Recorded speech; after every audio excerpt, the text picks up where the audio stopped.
Olá, sejam bem-vindos ao nosso segundo NepNeuroCast, nosso podcast do NepNeuro, onde estamos aqui eu, Petra Ediala, Marina Neri, Petra Ediala e Lara Rabelo, conversando e discutindo sobre temas da neuropsicologia. Então sejam bem-vindos, esse é o nosso segundo episódio. Primeiro deu o que falar, estamos aqui agora cheios de vontade de fazer vários, né? Vieram várias ideias sobre. Esse episódio é para você que se formou, enfim, está se formando ou se formou, está na área, quer mudar de área de atuação, mas para você que tem interesse em conhecer sobre a formação em neuropsicologia. Tem dúvidas sobre como fazer, como caminhar, enfim, quero ser neuropsicólogo, e agora? Qual o caminho? Então nós vamos falar sobre nossas trajetórias, o que nos fez chegar onde chegamos e sobre o nosso olhar em cima de formações, já que a gente já estamos aí na formação, Bom, eu falo que eu tenho 26 anos de neuropsicologia. 47 anos, Marina. Tem 47 de formação. 47, 35, 33. Eu me formei e já fui para a formação, né? Já fui para a faculdade, porque foi uma época que não tinha estágio, enfim, nada de neuropsicologia. Então, eu tenho aí uns 24 anos que eu já participo de formação de neuropsicólogos nesse Brasil afora e alguns até internacionais, né? Tivemos alunos aí de Portugal, da Angola, enfim. Estamos aqui para conversar sobre isso. Então, vamos lá, meninas. Como que... Me ajudem aí, comecem. Bom, acho que já que a gente vai falar de formação, acho que contar um pouquinho da nossa, né? Uhum. Então, minha formação em neuro, ela foi extremamente prática. Não sem estudo, sem teoria, né?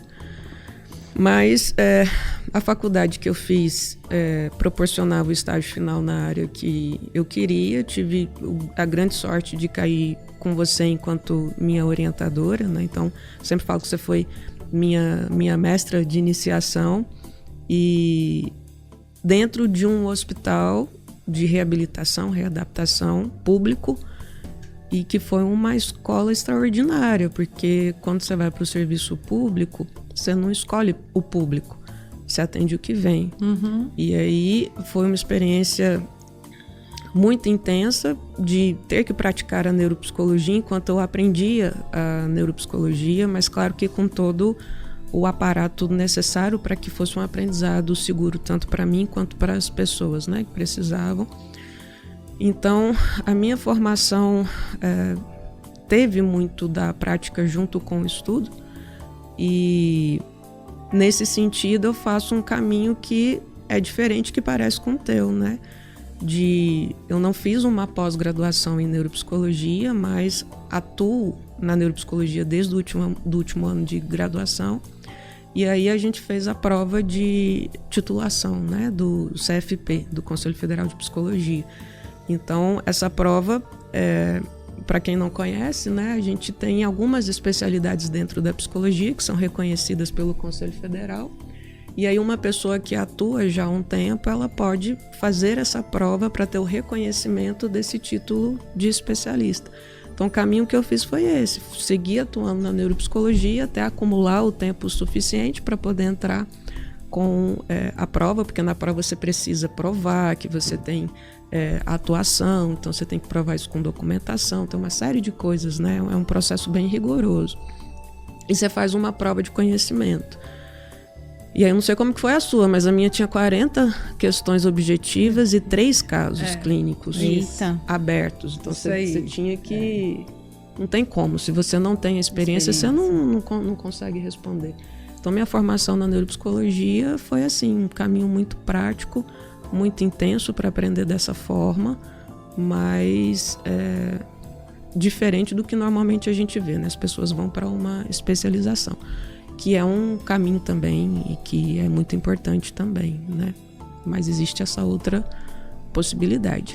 Na sua época não tinha ainda a especialização, né? Tava começando a primeira turma em Goiânia, se eu não me engano. Tinha a primeira turma da PUC. Já existia a primeira turma da PUC? Eu tenho a minha já dúvida existia, ali, já. Mas estava assim, eu lembro que eles estavam terminando a pós-graduação E eu já tinha me graduado, tinha pouco tempo de graduação, e eu dava supervisão pro pessoal da pós, porque eles não tinham a prática, né? E, enfim, como a gente está falando de formação, a gente sempre percebeu como a prática é importante, e é a alma do NEP Neuro, né? A gente ensinar com prática, né? Vai ter essa prova o ano que vem, né? A prova de título do conselho. Acontece de 2 em 2 anos, Mas, gente, só deu certo porque as duas têm altas habilidades. Resumindo, o meu caminho foi muito parecido por questões que as duas acabaram não citando, e que eu citarei entregando-as. Mas eu já tive a sorte de entrar na primeira turma do NEP Neuro, né? Então, vindo pra cá, ainda estava refletindo sobre isso, lembrando da sala de aula, né? Da coluna que tinha no meio da sala, com um relógio parado, que até hoje eu não sei por que esse relógio... Ele não era nosso e não funcionava, não era pilha. Não podia tirar e ele não funcionava.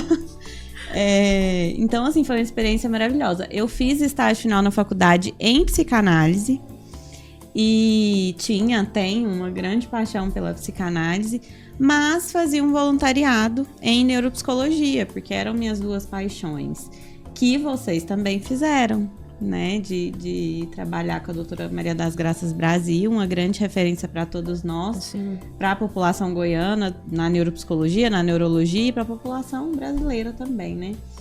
Então, eu fazia esse voluntariado e aí tive a sorte de encontrar o NEP Neuro, porque eu vinha fazendo pesquisas de onde, né, fazer a especialização. Na época tinha São Paulo e tinha Brasília, que iam criar muitas dificuldades de logística, assim, na minha vida. E aí o NEP abriu e eu falo que, assim, foi uma... foi muito bom, foi muito... oportuno. Isso, que o NEP Neuro estivesse abrindo na pós-graduação nesse meu momento de vida. Porque, como o Petra adiantou, assim, a formação do NEP é extremamente prática e muito rica, com professores e profissionais que atuavam. Então, hoje a gente sabe que outros cursos têm perfis diferentes e diversos, mas às vezes de serem mais teóricos, né? E uma sensação que eu tinha no estágio final da faculdade era de precisar um pouco mais de estrutura ali, do como fazer, né? A gente recebe muita teoria, mas o que eu faço com isso? E agora? Né? São dúvidas que a gente vê nos nossos alunos também. Esses dias me perguntaram, como que eu faço vínculo com o paciente? Né? Então, são coisas, às vezes, que até no nervosismo ali do começo, a gente se sente pouco amparado. E no NEP eu tive muito amparo, né? Com a experiência clínica dos professores e da formação. E aí fiz pós em neuropsicologia, depois em reabilitação neuropsicológica, seguido. E aí não sai mais, né? Acabei, por questões de carreira mesmo, deixando a psicanálise de lado e focando na neuro. Mas acho que pontos cruciais foram encontrar uma pós que tivesse muita prática, né? Que eu pudesse... na época a gente fazia observação clínica no início. Sim. Então, pude observar estrelas, né, da neuropsicologia goiana atendendo, tipo essas duas. E outras também.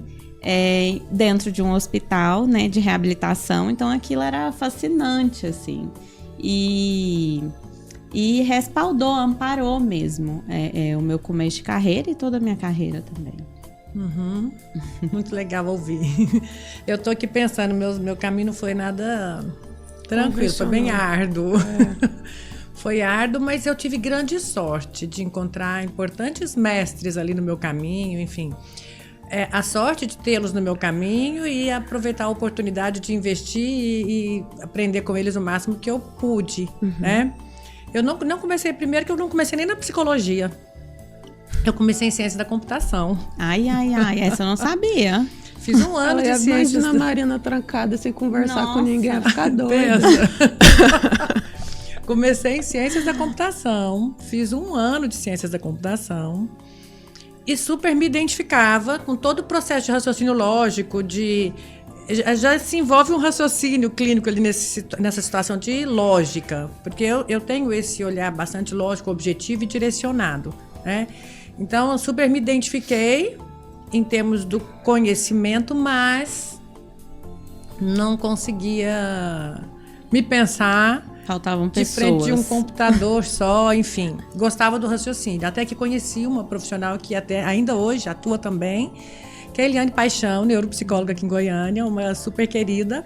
Na época, e ainda é, prima do meu ex-noivo. E conversando com ela, me encantei na neuropsicologia e falei, é isso que eu quero na vida. Então eu entrei para psicologia já querendo neuropsicologia.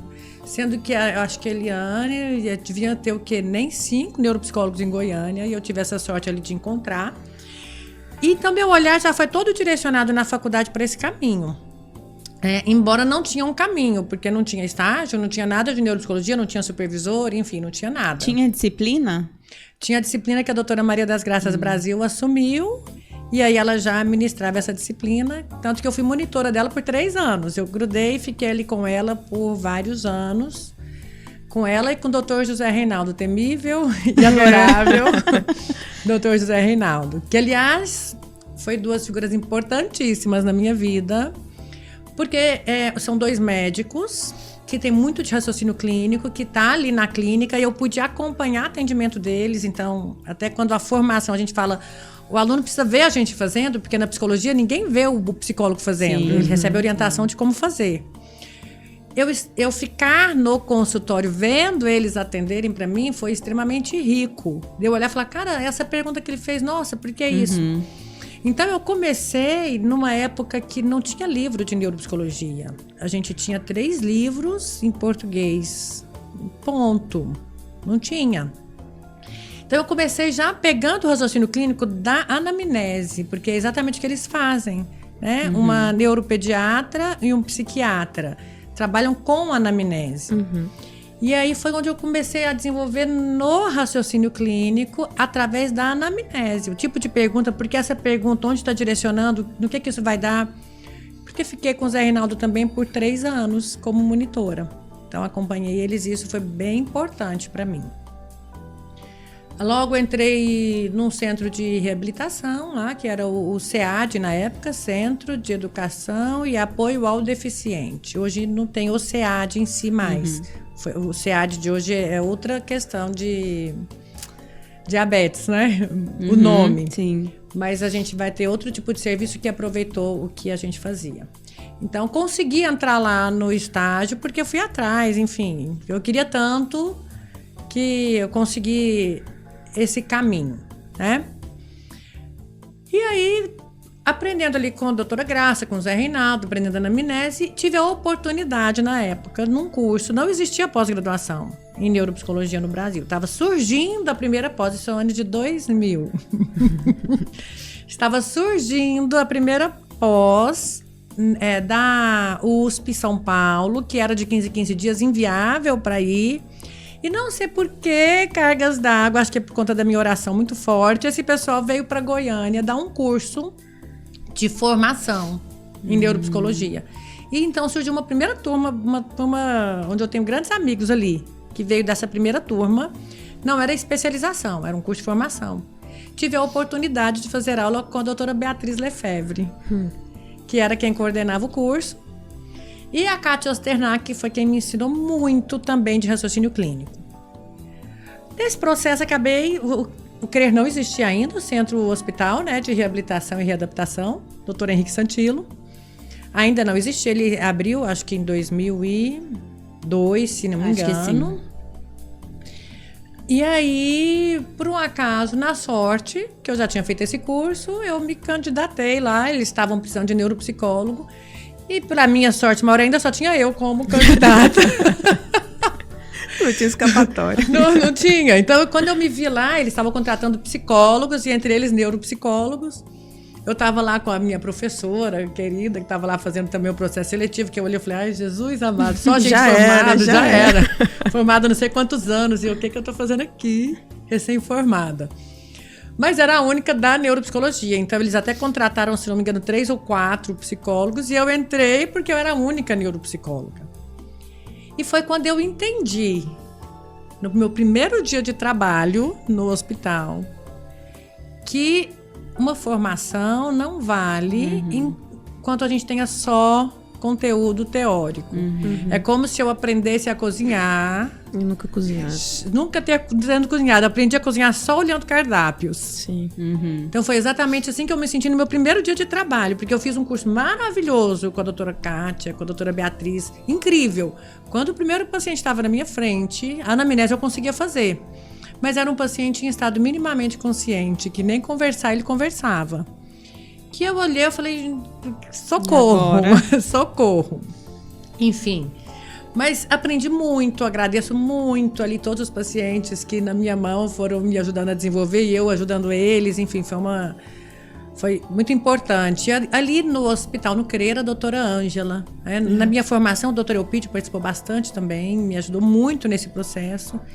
E aí vem a doutora Ângela, com uma experiência grande num centro de reabilitação de São Paulo, e aí vindo para Goiânia, enfim, foi uma profissional, uma médica, fisiatra, que me direcionou, pegou na minha mão e falou, vamos lá. Foi muito importante. Então, essa prática, e aí a prática, enfim, na minha formação, quando eu fui fazer meu estágio, eu acabei... Não tinha estágio de neuropsicologia na faculdade. Então, eu fiz um projeto abrindo um estágio de neuropsicologia. Aí levei, a doutora Graça que assinou e tudo. Quando eu levei pedindo o projeto, aí abriu para que eu fizesse. Então, quando eu formei, eles falaram, agora está aqui aberto, quem que vai dar aula? Enfim, no final Você criou esse problema, agora você resolve. Foi. Eu tive a sorte da professora Sandra assumiu. Ela assumiu, ela tinha, né, toda uma bagagem Barbosa. lá. Sandra Barbosa assumiu. Mas logo eles me chamaram porque precisava. Começou a vir pessoas interessadas. E precisava de mais gente ali nesse processo. Então, ela começou no desafio que eu lancei. Ela, graças a Deus, assumiu. 1 ano mais ou menos, eu assumi e entrei também junto com ela, né? Foi quando vem as pérolas, né? Uma das minhas pérolas aí. Pérolas de fato. Então, o que eu quero trazer é que a formação ela foi na prática, no aprender com outros me ensinando, os médicos, que a gente não tinha conhecimento, e com os pacientes. E eu acho, e foi exatamente isso quando a gente foi trabalhar com a nossa primeira turma de pós-graduação. Petra já estava comigo, porque eu já estava na docência, que eu falei, gente, não tem como. Primeiro, não tem como aprender neuropsicologia só com teoria. É inviável. Segundo, como que eu gostaria que o meu caminho fosse mais tranquilo, assim, não é como que eu gostaria, peraí, deixa eu pensar aqui como que eu falo, mas como seria para esse meu caminho for mais tranquilo, de mais aprendizado, para que eu possa aproveitar mais e já conhecer tudo que eu tive que sofrer para conhecer no começo, já beneficiando outras pessoas, né? Porque eu acho que a grande ideia é essa. Hoje eu vejo quanto que um bom neuropsicólogo é capaz de melhorar a qualidade de vida, enfim, a vida de outras pessoas. Então, o que a gente pode fazer para contribuir com isso? Sim. E uma das primeiras questões foi essa, que vocês duas trouxeram muito bem. Não tem como aprender na teoria apenas. A teoria ela é densa, mas não tem como. Precisa da prática. E aí foi, se eu ficar falando aqui da minha formação de 26 anos, eu vou ficar 1 hora só nesse processo. Mas a ideia do que eu quis trazer é exatamente, eu acho que a preocupação e o olhar. Porque quando a gente foi montando as turmas, a gente foram na mesma época, de forma paralela, surgindo os primeiros livros também. Então a gente foi pegando professores importantes ali, discutindo, professores que de fato tinham excelente prática clínica, que a gente era apaixonado e encantado. E outros que a gente via porque estava ali escrito, e quando a gente vinha, ele não tinha muito do que trazer, que a gente via esse é um excelente professor da teoria. Mas quando a gente vai trazer para a prática, a gente vê que ele está distante nesse sentido.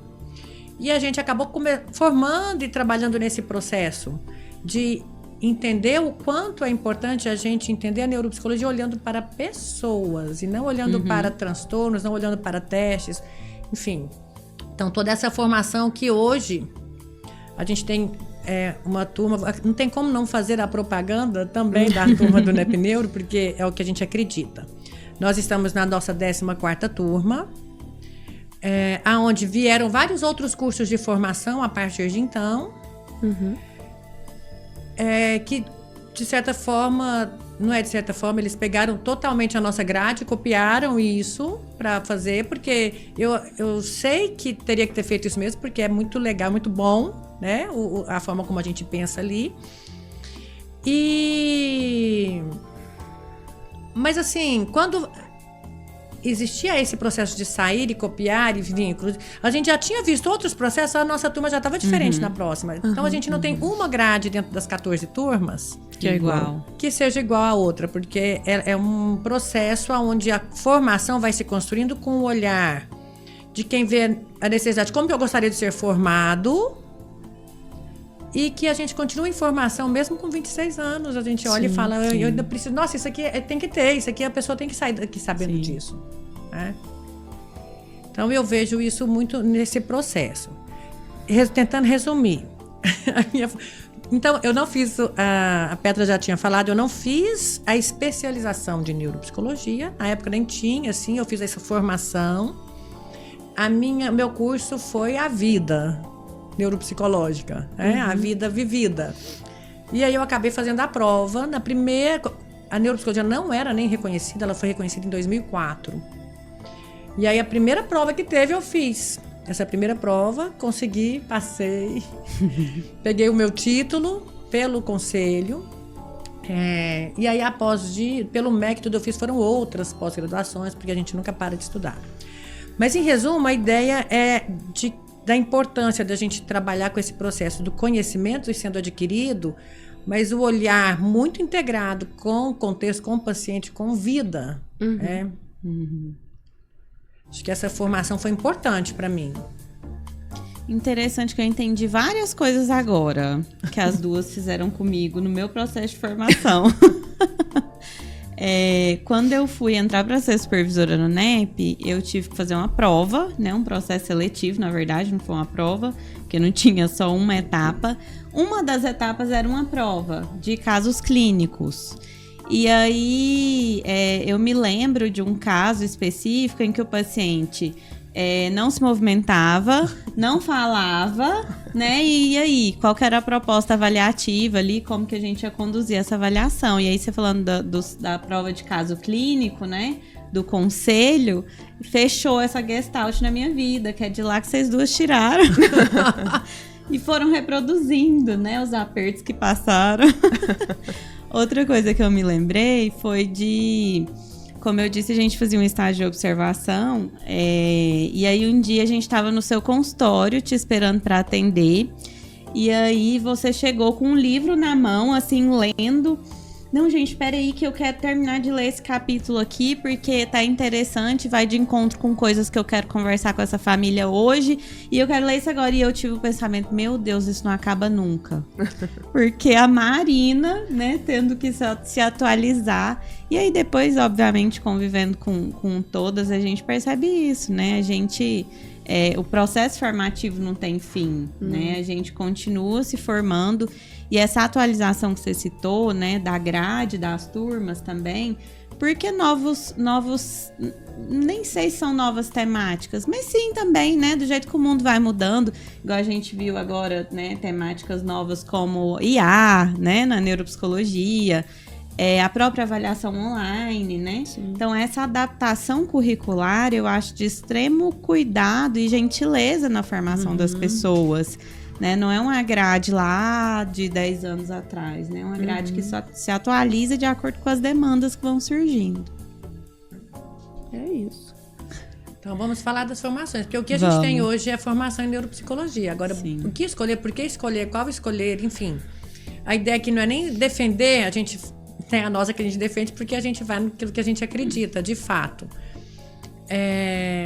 Mas é uma formação tão séria, né? O impacto na vida da pessoa é tão importante, a complexidade também, porque o que eu mais vejo, eu sou docente em vários cursos excelentes, enfim, mas o que eu mais vejo são turmas formadas, e aí daquela turma de 40, de 30 alunos, quantos atuam?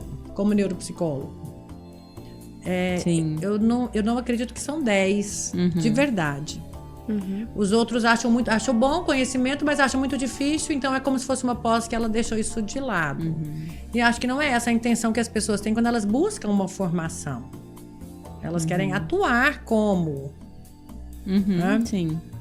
Então, essa escolha não é uma escolha fácil, né, gente? Não. Acho que, inclusive, reflete em alguns alunos que a gente já teve na nossa pós-graduação que já eram especialistas, né? Já eram especialistas em neuropsicologia e aí decidem, não, eu preciso refazer, mais, né? passar por esse processo porque algumas lacunas ficaram. E eu fico muito feliz de saber que grande parte dos nossos alunos viraram professores, montaram outras especializações, enfim. Esse processo, ele tá fluindo. Tá multiplicando, né?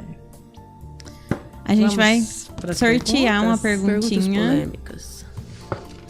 Perguntas dos telespectadores. Dos ouvintes, né? Eu fico aqui pensando, eu sempre gosto de pensar na pergunta assim, o que eu gostaria de saber antes de eu ir atrás dessa formação, assim, né? Sim. Acho que são coisas importantes que eu vou deixar isso na caixinha. Vamos ver. Ai, gente. Polêmica? E não está falando da formação em si, mas das consequências de uma má formação. Parênteses, uma má formação não significa só um curso ruim. Posso ter um curso bom, mas que a pessoa não se dedicou o suficiente. Sim. Porque uma formação nunca é só de professor, pelo contrário. É uma via de mão dupla, né? Você pode ter o melhor curso da face da Terra. Se você não se entrega a ele, não tem compromisso, Isso. não tem como. Não tem como. Então, as consequências. Já pegaram laudos mal feitos? Eita, logo de outros cara profissionais? essa. Quem? Nunca? Não, quem fez essa pergunta? Então, vou começar já, então. Eu acho que a gente tem que também fazer parênteses, né? Quando a gente fala que a neuropsicologia ela é tão complexa, é porque ela é complexa em todos os estágios do processo. E aí, se você tem um processo que ele já é complexo, o fazer já é complexo, o raciocínio clínico, imagina você traduzir isso para um laudo. Então, o laudo neuropsicológico ele é complexo em si. E aí envolve várias habilidades, né? E uma delas é uma habilidade que é você conseguir se expressar através das palavras. Tem pessoas que têm mais ou menos facilidade. Você tem que apresentar um laudo que ele tenha, visualmente, ele seja entendível. Então, você usa tabela, você usa gráfico, que são recursos importantes muito pelo didatismo, de você, na hora da devolutiva, explicar algum resultado através daquilo ali. Então, é extremamente complexo e eu acho que perpassa também por algumas habilidades pessoais que a pessoa, se não tiver, precisa desenvolver. Então, é natural que a gente pegue relatórios, laudos, que a gente tenha críticas a respeito de alguns pontos, enfim. Mas o que mais me dói é quando pego um laudo que a falha não é que ele é feio, não é que ele é bonito, é que ele não tem um raciocínio clínico bem desenvolvido, ou que a gente percebe que existe contradições, não existe uma coerência, porque acho que dói na gente, porque a gente entende o quanto que é impactante um laudo neuropsicológico. Sim. Então, aquilo impacta a vida da pessoa, não é só ali naquele momento, é pro resto da vida dela. Então, sim, a gente, quando você trabalha numa área, você entra em contato com diferentes tipos de profissionais, com diferentes níveis de conhecimento, diferentes qualidades de atuação. Então, é natural que, às vezes, num caso de reavaliação, né, ou às vezes é algum colega que quer uma opinião, que recebeu um laudo, não está conseguindo entender. E é natural que a gente perceba lacunas ou a gente tenha críticas a respeito disso, né? Então, perpassa pela formação, perpassa pela dedicação da pessoa e perpassa também por características que são pessoais, né? Então, Enfim, qual que era a pergunta mesmo? Se você chegou a pegar laudos ali que... Sim, faz parte, né? Eu brinco que é nosso esporte preferido. Avaliar relatórios, né? Avaliar laudos. E não é avaliar no sentido de crítica, né? É porque estamos todas envolvidas na formação e no desenvolvimento dessas habilidades. Então, também, olhar os relatórios os laudos que acabam chegando nas nossas mãos, também é uma forma de dizer, nossa, que legal isso aqui que o colega fez. Essa tabela ficou visualmente tão explicativa, bonita, interessante. E, nossa, já essa forma aqui de descrever, não achei muito legal, ou poderia ter sido assim. A Petra falou o que mais dói, né? Eu acho que o que dói muito em mim, assim, é ver testes sendo interpretados ali, o raciocínio clínico em cima de um teste de maneira equivocada. Acho que a gente vê muito no RAVLT, por exemplo, né? Que tem várias nuances ali para serem observadas. E aí, às vezes, o apego aos percentis, né, que a gente discutiu no episódio anterior, às vezes gera interpretações errôneas e que vão impactar diretamente. Estou lembrando aqui de um caso em que a paciente tinha altas habilidades e aí o RAVLT estava todo bonitinho, só que não estava no padrão do que a paciente poderia e deveria desenvolver, e aí para a gente avaliar uma possibilidade de perda cognitiva, e ali tinha um ponto de alerta muito importante. Só que como estava todo na média, né, foi colocado que estava tudo bem e o diagnóstico, aliás, a conclusão do relatório é de que estava tudo bem, a paciente se sentiu super aliviada, e quando esse relatório chegou nas nossas mãos, a gente, meu Deus do céu, não, ela precisa ser reavaliada a cada 6 meses, a gente tem que olhar para esse RAVLT diferente, então acho que isso dói muito. Você vê desfechos clínicos sendo traçados em razão de, às vezes, alguma interpretação errônea ou rasa ali de um material, que é riquíssimo, né? Uhum. Que é outra coisa que a gente vê muito. 3 linhas falando de, às vezes, funções ou testes que a gente sabe que muito mais coisas poderiam ter sido extraídas ali daquele material. Então, isso também gera incômodo. E outra questão que eu acho que é muito polêmica vocês já pararam para ler o laudo de vocês de 10 anos atrás? Nossa, já, que vergonha! Meu Deus! Eu estava exatamente pensando nisso. E uma das coisas que eu iria falar um dos laudos que eu já questionei bastante foi o próprio laudo meu, inclusive. Porque eu acho que... porque a palavra mal feito me pega um pouco nesse sentido. Mas, sim, com certeza, eu peguei laudos meus que eu olhei e eu falei, caramba, olha isso aqui. Por que eu quero voltar com esse paciente? Sim. Porque... Por exemplo, há 20 anos atrás, não se falava de altas habilidades, superdotação como se fala hoje. Sim. Não tinha um conhecimento de transtorno do espectro autista como se tem hoje, enfim. Então, tem várias situações que, quando eu olho, eu até falo, poxa, eu pelo menos descrevi, tá aqui. Tem que olhar com autocompaixão, né? Também, vamos olhar com autocompaixão. Mas, com certeza, o meu raciocínio de hoje ele é totalmente diferente do meu raciocínio de 26 anos atrás. Sim. Então... claro, eu acho que isso é muito natural, né? A gente... O laudo que eu fiz ontem, se eu ler hoje, eu já vou querer mudar algumas coisas. Não tem fim. TCC, não tem fim. A gente decide encerrar. Pra quem é da minha época, essa é a famosa caverna do dragão. Você não sai, não acha saída. Mas... que eu, assim, quando eu falo, né, nisso... Enfim, eu acho que existem vários olhares em termos de laudos e laudos e laudos. Uhum.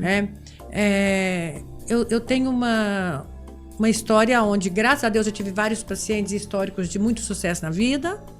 Não falo só meus, mas que eu também peguei de excelentes profissionais, enfim. A grande maioria foram casos de boa evolução. Mas tive histórias bem pesarosas e bem tristes por falha do profissional. Então, a grande porcentagem, a maior porcentagem de falhas em diagnósticos é por vieses cognitivos do profissional que está avaliando. Uhum. Então, nós estamos suscetíveis a isso. Sim. E mais do que um laudo mal feito, né, mal escrito, enfim. Mal desenvolvido. a recorrência disso. Eu acho que todos nós vamos passar por um caminho de certa forma, lá na frente olhar e falar, poxa, eu fiz isso dessa forma. Tem erros menores, enfim, tem erros que são mais graves, mais importantes. Mas a gente tem que ter essa consciência o tempo todo de que eu sou suscetível a isso. O que eu preciso fazer para minimizar e como fazer com que isso não se repita o máximo possível, entendendo que vai se repetir. Sim. Ainda hoje vai se repetir. E o que nos protege? Dos erros? Então, eu ia falar isso agora. A gente fala de erros de medida muito em psicometria, e esses erros de medida, eles perpassam pela atuação nossa. Então, a gente tem que se proteger de várias formas. O conhecimento é uma dessas formas. Uma supervisão, um olhar de um outro colega para nos ajudar a olhar para esse fenômeno é uma forma de nos proteger. Enfim, tudo é uma forma de você manter um padrão que te protege de erros que alguns são sistemáticos, a gente consegue prever e evitar, outros são aleatórios. Então, às vezes, o paciente ele não estava legal no dia e você não percebeu, você não perguntou, ele não comentou, isso passou. Então, existem várias coisas que influenciam, né? Então, a gente tem que buscar os diferentes canais para nos proteger desses tipos de erros que vão acontecer e podem acontecer. Então, acho que é no sentido de minimizá-los, não que a gente vai conseguir ter um processo perfeito, né? E eu acho, igual a gente brinca, né? Ai, que vergonha dos primeiros laudos que eu fiz, mas ao mesmo tempo é muito orgulho, porque, poxa... Aliás, o primeiro laudo a gente quer colocar no quadro, né? É um parto. Isso, a gente sempre brinca, né? O primeiro relatório ele é um parto. E aí eu acho que vem um orgulho de você entender que naquela época, que aquilo que você era e que você tinha, você tem certeza que você deu o melhor de si. Então, eu acho que esse tem que ser o parâmetro, né? Então, o que eu consigo fazer de melhor hoje diante desse paciente, desse caso, com os recursos que eu tenho, e isso faz parte da ética e da responsabilidade do profissional, inclusive de muitas vezes, inclusive nós já passamos e passaremos de falar assim, não sou apta para atender esse caso, não sou apta para acompanhar e indicar e buscar quem possa ser, mas eu acho que o grande pensamento é esse, como o comparativo é sempre a própria pessoa, como eu posso ser melhor do que eu já fui, porque aí você não tem realmente limite, e aí não é uma competição com o outro, ser melhor ou pior do que o outro, mas é você traçar um caminho bonito de evolução. Você trouxe uma coisa que é importante no meu olhar, que é essa divisão de conhecimentos no sentido de compartilhar. Nós estamos numa área que não dá pra gente ficar pensando em só fechar coisas sozinhas. Por mais que eu acho que é fundamental, eu acho que esse olhar crítico o tempo todo de fazermos um papel contrário. Peraí, deixa eu analisar o meu laudo, como eu analiso um outro que chega para mim. O que está errado aqui? Onde eu posso estar falhando? Por mais que a gente tenha um pouco desse olhar também, mas a gente está tão enviesado em algo que se a gente não tem uma discussão com alguém que a gente confia, né, é fundamental. E a busca de conhecimento também o tempo todo, ela é primordial, né? É muito importante isso. Sim. Mas eu falo que, ainda bem, eu acho que essas discussões... Eu já tive... Enfim, eu sempre gostei de participar de discussões de clínicas, de casos. Quando veio essa pergunta, não quis falar, mas aí eu estou aqui falando, porque eu não me controlo. Mas já estive num ambiente onde eu fazia muito parte de grupos de médicos e profissionais da saúde de forma geral, discutindo casos, onde um médico leu um relatório, um laudo, e ele falou, esse daqui você pode jogar no lixo. E o pessoal, quem que é a profissional? Ele ainda fala, fulano de tal, não confiem. Nossa. Então... E o medo, né? Enfim, mas extremamente, tipo assim, o laudo é o que você passa de conhecimento. E existe um paradoxo. Porque você coloca no laudo tudo aquilo que é importante que o outro entenda, e você está colocando todo o seu raciocínio, é a sua obra final. Qual que é o horário que a gente faz esse relatório, esse laudo? no horário que eu tô mais cansada e fadigada do dia. É virando noite, é no final do dia, porque no horário que eu tô mais descansada, eu tô atendendo. Então, é um grande paradoxo, onde eu preciso de mais nível atencional e concentração para construir o melhor produto. É o horário que eu não faço isso. Quando eu faço, é exatamente no momento onde eu estou extremamente fadigada, cansada, desatenta, enfim... a gente precisa repensar muito nessas situações, né? Sim, isso é importante, né? A gente às vezes, lógico, tem as questões de vida, de sobrevivência, você tem que pagar suas contas, você tem que atender as pessoas, mas é importante o neuropsicólogo pensar que as horas dedicadas ao laudo são semelhantes à hora em que ele está com o paciente. Então, são horas de trabalho também, né? Então, realmente é repensar, de fato, a forma como a gente se dedica para esse momento que ele é tão crucial, né? E levar isso em conta na hora de, inclusive, calcular o valor que você vai cobrar da sua avaliação, né? Sim. Aquelas horas de trabalho que você vai ter sem necessariamente estar de frente com o paciente. Eu acho que eu faço essa conta às vezes, né? Eu acho que cada hora com um paciente em consultório fazendo a avaliação, você pode ter aí no mínimo pelo menos mais 1, 2 horas de você interpretando aquilo, pensando, escrevendo, concatenando com outras informações. Com o tempo, a correção ali técnica é assim, rápida. Mas o raciocínio clínico... Agora eu vou linkar isso com o que a gente está trazendo aqui de formação. Uma coisa é certa. Quanto mais dificuldade eu tenho para construir um laudo, para escrever, enfim, você vê que a necessidade de ter um laudo de modelo, enfim, quanto mais dificuldade eu tenho para construir, para escrever, para entender, mais eu preciso olhar para a minha formação, para o meu conhecimento. Alguma coisa está falha em termos de conhecimento. É um alerta, né, que se acende. Porque o caminho natural o desafio ele nunca cessa. Mas as dificuldades você vai superando, né? Elas vão se tornando menos importantes. Então, é um alerta que acende para pensar o que está faltando no meu conhecimento, na minha formação, para eu buscar. É função, é raciocínio clínico, é entender mais desse... É falta de dado que eu não colhi direito, enfim, o que acontece? Tem 2 pontos, assim, que eu gosto muito de trabalhar com os nossos alunos, que é... Primeiro, incentivar com que esse relatório seja produzido ao longo da avaliação. Sim, né? Fiz a anamnese, produz a anamnese. E na medida que eu vou avaliando meu paciente, eu vou corrigindo e alimentando esse relatório.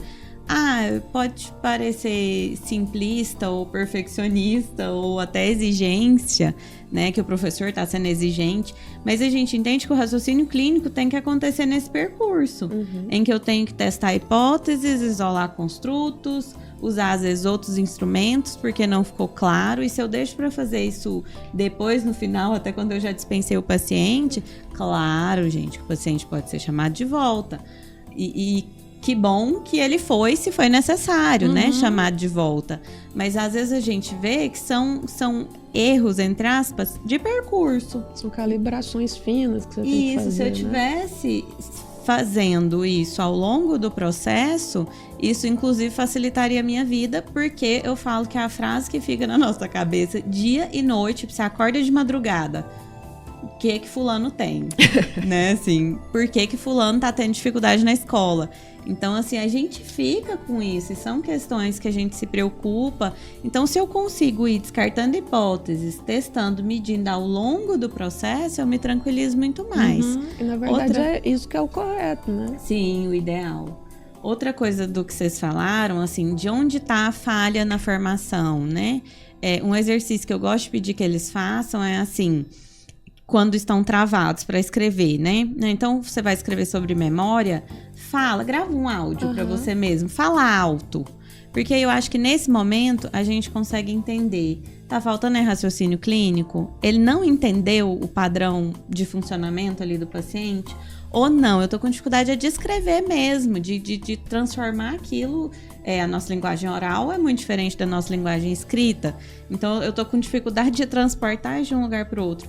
Eu acho que é um exercício interessante. Nesse momento a gente percebe isso. Não, tá faltando compreensão do caso. Eu não tô entendendo o que esse dado tem a ver com essa pessoa. Ou não, tá faltando raciocínio clínico. Eu tô falando só do teste, não tô falando da função, que é outra dificuldade que a gente vê nos relatórios, né? Falar muito do teste quando você vê cadê o paciente, né? Se ele sumiu ali no relatório. Então, acho que isso ajuda aí no início também. Eu gosto muito de estudar, não a função só em termos de conceito, mas a função em termos de via de funcionamento cerebral. Porque às vezes eu estou ali com um conceito e isso não faz muito sentido quando a gente pensa na prática, né? Eu tenho que diferenciar tal atenção dividida de alternada, enfim. E esse teste é assim, enfim. Aquele teste ali está uma mesclagem de vários processos.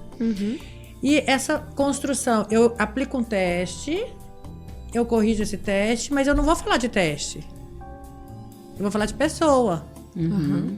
E aí eu esqueço isso também, porque aí eu quero falar de teste, mas eu tenho que falar, esse aqui é um instrumento, mas o que é que eu perguntei, como que eu observei, enfim, como que é a pessoa, né? Para eu saber da pessoa, eu preciso entender da função. Eu falo que a gente tem que ler os livros de neuropsicologia, claro, mas estudar em livros de neurociência, entender a via de funcionamento cerebral, entender como que esse processo acontece, também é primordial. Né? Sim. Próxima perguntinha? Vamos. Vou sortear uma. Eu fiquei aqui lembrando de como que eu estudava, depois a gente fala disso. E estuda ainda, né? Todo dia. Tem atalhos perigosos na formação em neuropsicologia? Qual seria um atalho que a gente vê acontecendo que são perigosos? Eu sou de uma época que existiam cursos de aplicação de testes. Então a pessoa ficava 2 finais de semana imersivos aplicando testes, aprendendo. Aprendi em 2 finais de semana, eu aprendi VISC, VAIS, RAVLT, figura de Rey, TDE, enfim, eram 2 finais de semana intensos de aplicação de teste. E aí o profissional que saía dali, ele ia para avaliação neuropsicológica com esse conhecimento. Então, na verdade, ele se sentia até muito bem para isso, que é a famosa lei de Dunning-Kruger, né? Quanto menos eu sei, mais tranquilo eu fico com esse conhecimento, achando que eu tenho domínio nele. Mas esse é um atalho perigoso, um dos atalhos perigosos. É eu aprender a aplicação e aprender a aplicação com alguém que me disse. Eu nem olhei no manual muito, não. Eu nem busquei muito, porque infelizmente eu tive a triste conhecimento de que muita coisa que eu aprendi errado. Quando eu fui olhar no manual, eu falei, gente, mas não é assim. E eu questionei o manual sobre isso, porque eu tinha aprendido de forma diferente. Mas a gente vai vendo que isso, né, a gente precisa buscar na fonte. Eu acho que esse é um atalho perigoso. Eu aprender... Sem beber da fonte. Sem beber da fonte. E aprendi a aplicação de testes e achar que isso é avaliação. Tá longe de ser avaliação. Vai virando um telefone sem fio, né? Um professor nos ensina, a gente ensina outras pessoas. Isso vai sendo perpetuado, às vezes, sem olhar a base ali dos manuais.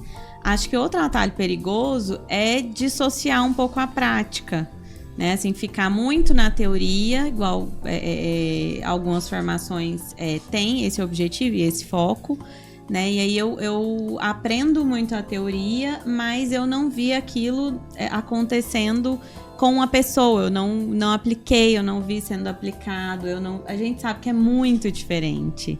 Né? Há tempos atrás a gente teve um curso no NepNeuro, inclusive, sobre manejo de comportamento durante a avaliação neuropsicológica. E aí quando a gente fala de crianças, que acaba que é um público que eu estudo mais, aquele teste pode ser recebido e o padrão de resposta do paciente tem uma variabilidade enorme. Né? Então, se eu não tenho ali manejo com o meu paciente... às vezes eu posso incorrer em vieses que vão atrapalhar ali a execução do teste da avaliação neuropsicológica.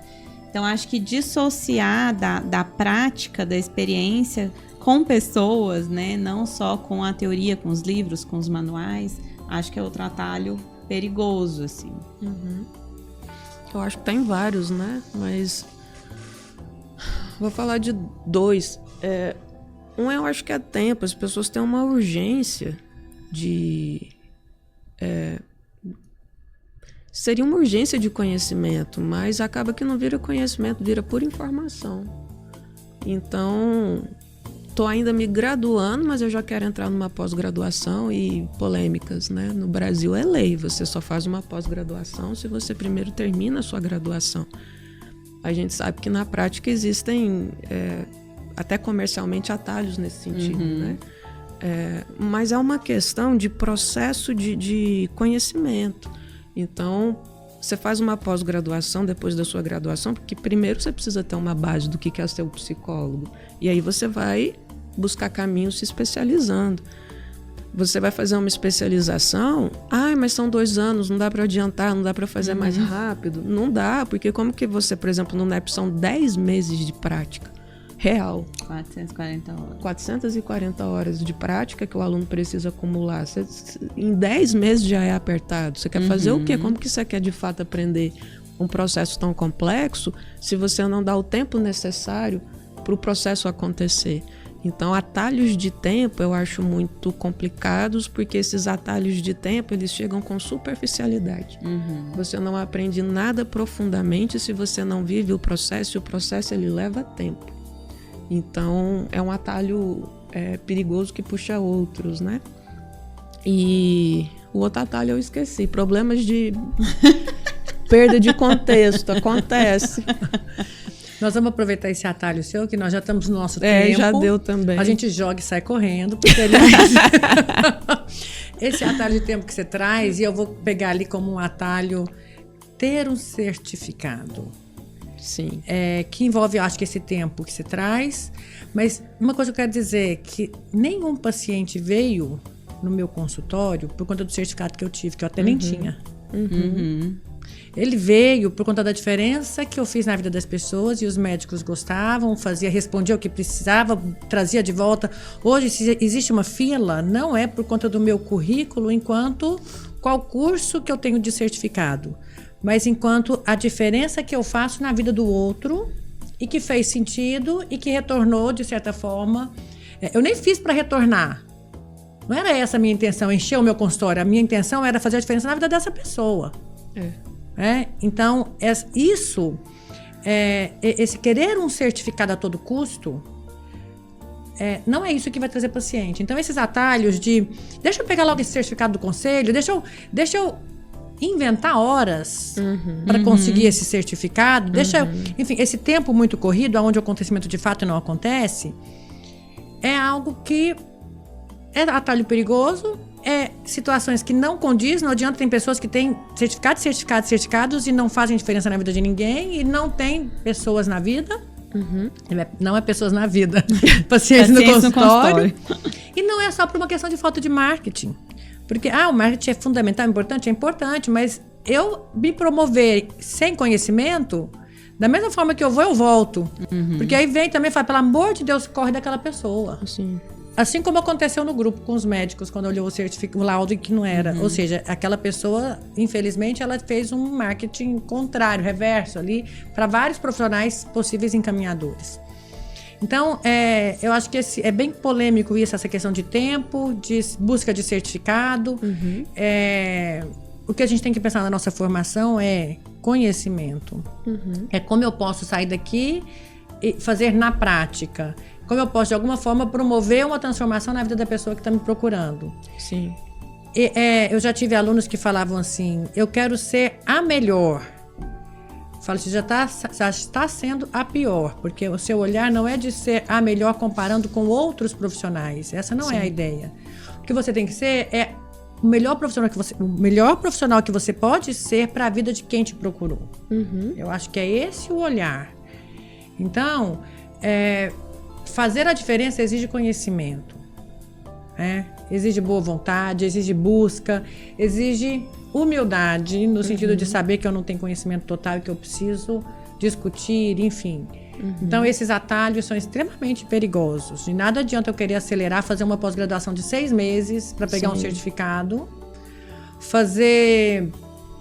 inventar horas de prática para conseguir certificados no conselho. Enfim, de nada adianta isso, se o conhecimento ele não existe. Sim. E de tudo adianta eu ter conhecimento, mesmo que eu não tenha certificado.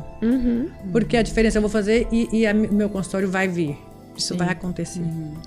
Isso que você falou, acho que é bom de fechar, né? Porque o sucesso profissional, ele é uma possível consequência.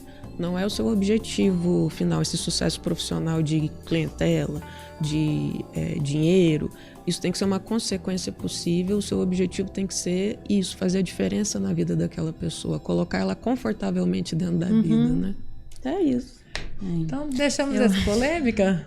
Eu acho que a humildade que você falou é muito importante, né? Porque acho que na psicologia existe uma competição muito irreal, né? Quando a gente olha, você fala, gente, que falta de sentido é essa, né? Em competir com um colega, nem temos os mesmos pacientes, não são... e às vezes eu deixo de pensar naquela realidade que é importante para o paciente. Eu já vivi algumas situações, assim, num certo serviço que a gente tinha, e aí as pessoas me procurarem para supervisão e eu olhar para aquele caso e falar, não tô conseguindo também, não tô conseguindo avançar também. A gente vai ter que procurar a Petro ou a Marina para ver se elas vão conseguir alcançar, ou, né, qual a opinião delas sobre isso. E a pessoa fala, nossa, que vergonha, eu vou expor essa dúvida que eu tenho para a Petro e para a Marina, porque vocês são, né, duas referências, a gente fica com vergonha de conversar perto de vocês. Então, nossa, que vergonha. Eu falei, vergonha a gente entregar esse relatório desse jeito, esse laudo desse jeito, com uma conclusão que a gente não acredita, que a gente acha que não chegou ainda, que a gente não alcançou o máximo que a gente poderia. Então, assim, novamente, né, questões pessoais, egóicas e de crenças, né, pessoais e de personalidade, enfim, do avaliador, do neuropsicólogo, às vezes interferindo no melhor desempenho do seu trabalho. Então, assim, não existe vergonha nisso. Existe vergonha em conscientemente, sabendo que eu não cheguei no meu máximo, que eu não alcancei as possibilidades que eu teria, eu não procurar, né, esse recurso. Falta de conhecimento não é vergonha. Vergonha é não querer ir atrás, né? Todos temos. A busca ou vai com vergonha mesmo, né? Sim. A busca é constante. E eu acho um ponto rapidinho para acrescentar, tipo, quando a gente recebe um laudo que a gente não concorda, que a gente tem críticas, eu acho que é importante um comportamento ético em relação àquilo. Então, você contou o fato que aconteceu, né, ali numa reunião. Não é um comportamento interessante de se ter.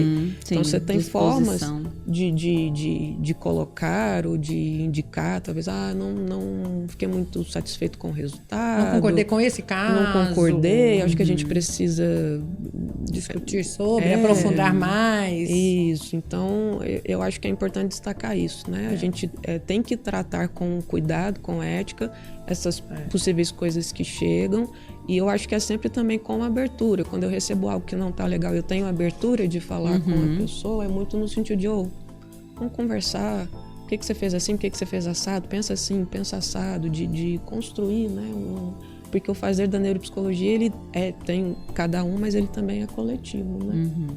Sim. Muito bom, vamos nos despedindo então do nosso segundo encontro. Muitos virão. Sim. Muito obrigada a vocês, muito obrigada ao Estúdio Way, todo acompanhamento, carinho aí, cuidado com os nossos vídeos, imagens e palavras, e que elas chegam a quem deve chegar, né? Sim, que inspirem, né, as pessoas, acho que a principal ideia é nossa, né? Sim. Então é isso, beijo. Valeu, tchau, obrigada.